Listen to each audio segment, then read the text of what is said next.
रायगड सम्राट अल्पावधीत लोकप्रिय ठरलेले रायगड सम्राट रयतेच्या सेवेसाठी सदैव पुढे। रायगड सम्राट राजकीय, सामाजिक, शैक्षणिक, शेतीविषयक अचूक बातम्यांसाठी रायगड सम्राट न्यूजला सबस्क्राइब करा। एक गोष्ट आहे, देशातल्या विरोधी पक्षांनी अनेक नरेटिव्ह बातम्या देऊन, खोट्यामध्ये बातम्या देऊन आपलं जो समाजामधलं हे वाढवण्याचा प्रयत्न केला, असंतोष निर्माण करण्याचा प्रयत्न केला। पण तरी देखील मोदी साहेब व्यवस्थित पद्धतीने सत्तेवर आलेले आहेत आणि देशाचा कारभार त्यांच्या हातात आहे। त्यांना आणखीन तुमच्या आंध्रामधून आणि यूपी बिहारमधून सगळीकडनं त्यांना पाठिंबा मिळाला आणि एक स्थिर सरकार असे आपलं इथं तयार झालेलं आहे। त्यांच्याच नेतृत्वाखाली शिंदे साहेब, फडणवीस साहेब, अजितदादा हे महाराष्ट्रामध्ये काम करत आहेत। त्याच्यामुळे एक साधारणतः सर्वांना बरोबर घेऊन सबका साथ सबका विकास ही दृष्टिकोन घेऊन हे सरकार काम करत आहे। त्याच्यामध्ये त्यांना हे काम करत असताना काही जरी विरोधकांनी किती जरी केलं तरी महिलांच्या करता काम करत आहेत, युवकांच्या करता काम करत आहेत, शिक्षणाकरता काम करत आहेत। या सगळ्या गोष्टी जर विचारात घेतलं तर सर्व नागरिकांचा सर्वांगीण विकास करण्याच्या दृष्टीनं हे सरकारचं काम चाललंय।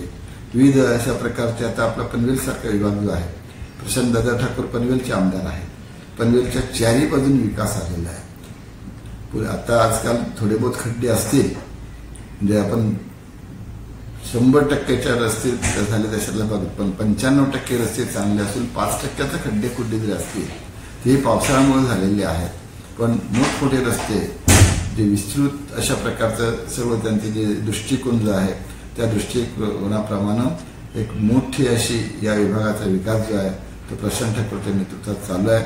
आणि त्याच्यावर मला खात्री आहे की लोकांना हे पटतंय की इथं रोजगार कोण आणतोय, प्रशांत ठाकूर। विविध प्रकारचे सामाजिक लोक कोण बांधतोय तर प्रशांत ठाकूर। अडीअडचणीला धावत कोण जाते, प्रशांत ठाकूर। वाढदिवसाला मेडिकल कॅम्प कोण होते, प्रशांत ठाकूर। कोरोनाच्या काळामध्ये सुद्धा कित्येक लाखो लोकांना सुद्धा त्यांनी अन्नधान्य वाटप जेवणाची व्यवस्था केलेली आहे। विरोधकांना दिसत नसेल पण प्रत्यक्ष मात्र बघायला गेलात आम्ही तो हिशेब मांडतही नाही, कारण का दर दिवसाला आम्ही काम करतोय। आठवड्याचा, महिन्याचा हिशेब जर केला त्यांचा 5 वर्षाच्या पेक्षा जास्त हिशेब, म्हणजे आम्ही जे कामं करतोय त्या कामांचा हिशेब आहे तो आम्ही करत आहोत। आणि त्याच्यामुळे प्रशांत ठाकूरांचं लोकप्रियता ही अतिशय वाढलेली आहे।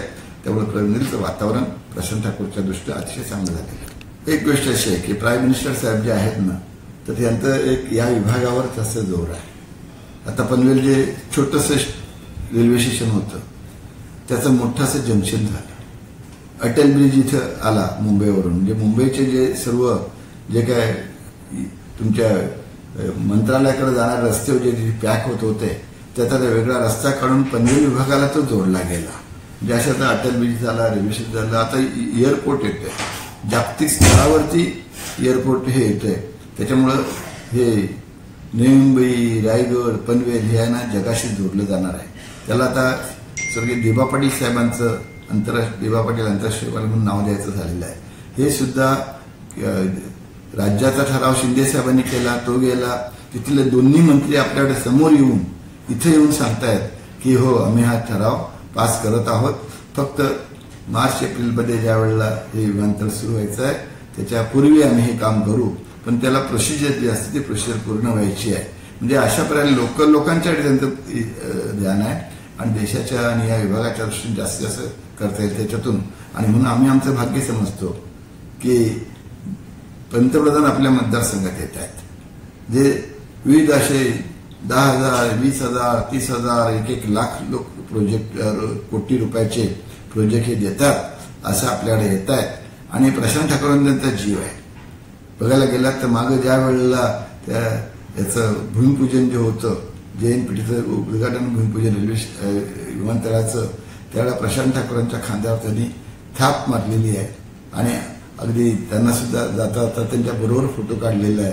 तर अशा प्रकारचं इतकं प्रेम असलेलं आणि म्हणून मला वाटतंय हे आपल्या विभागावर, महाराष्ट्रावर आणि विशेष करून प्रशांत ठाकूर प्रेम असल्यानं तिथे येत आहेत। त्याचा आम्हाला अतिशय मोठा फायदा होईल। ज्या पनवेलच्या कसल्याही समस्या केंद्र सरकारच्या असतील तर ते जाऊन राज्याकडनं तर होणारच आहेत, पण केंद्राकडे सोडत येतील आणि त्याच्यामुळं त्यांचं आम्ही मनापासून अधिक स्वागत करतो। आणि प्रचंड मोठ्या संख्येनं आपण सर्वांनी पनवेलवासियांनी, उरणवासियांनी आणि परिसरातील सर्वांनी या मिटिंगला हजर राहावं अशी विनंती करतो. मुद्दाम ओव्हर कॉन्फिडन्सनं जायला तयार नाही.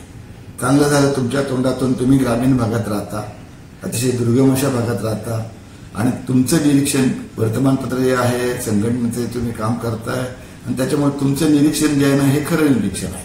वरच्यावरती शहरातल्या लोकांनी सांगितलं आम्ही ग्रामीणला पण गेले नाही, त्यामुळं मागच्या फुकट वल्गना करणारे होते ग्रामीण भाग आमच्या बरोबर आहे, तर ते आता बदललेलं आहे, तसं काय राहिलेलं नाहीये आणि त्याच्यामुळं ग्रामीण भागातून सुद्धा आपल्याला अतिशय मोठा पाठिंबा मिळणार आहे आणि तो तुम्हाला 23 तारखेला मतमोजणी होईल त्या दिसते.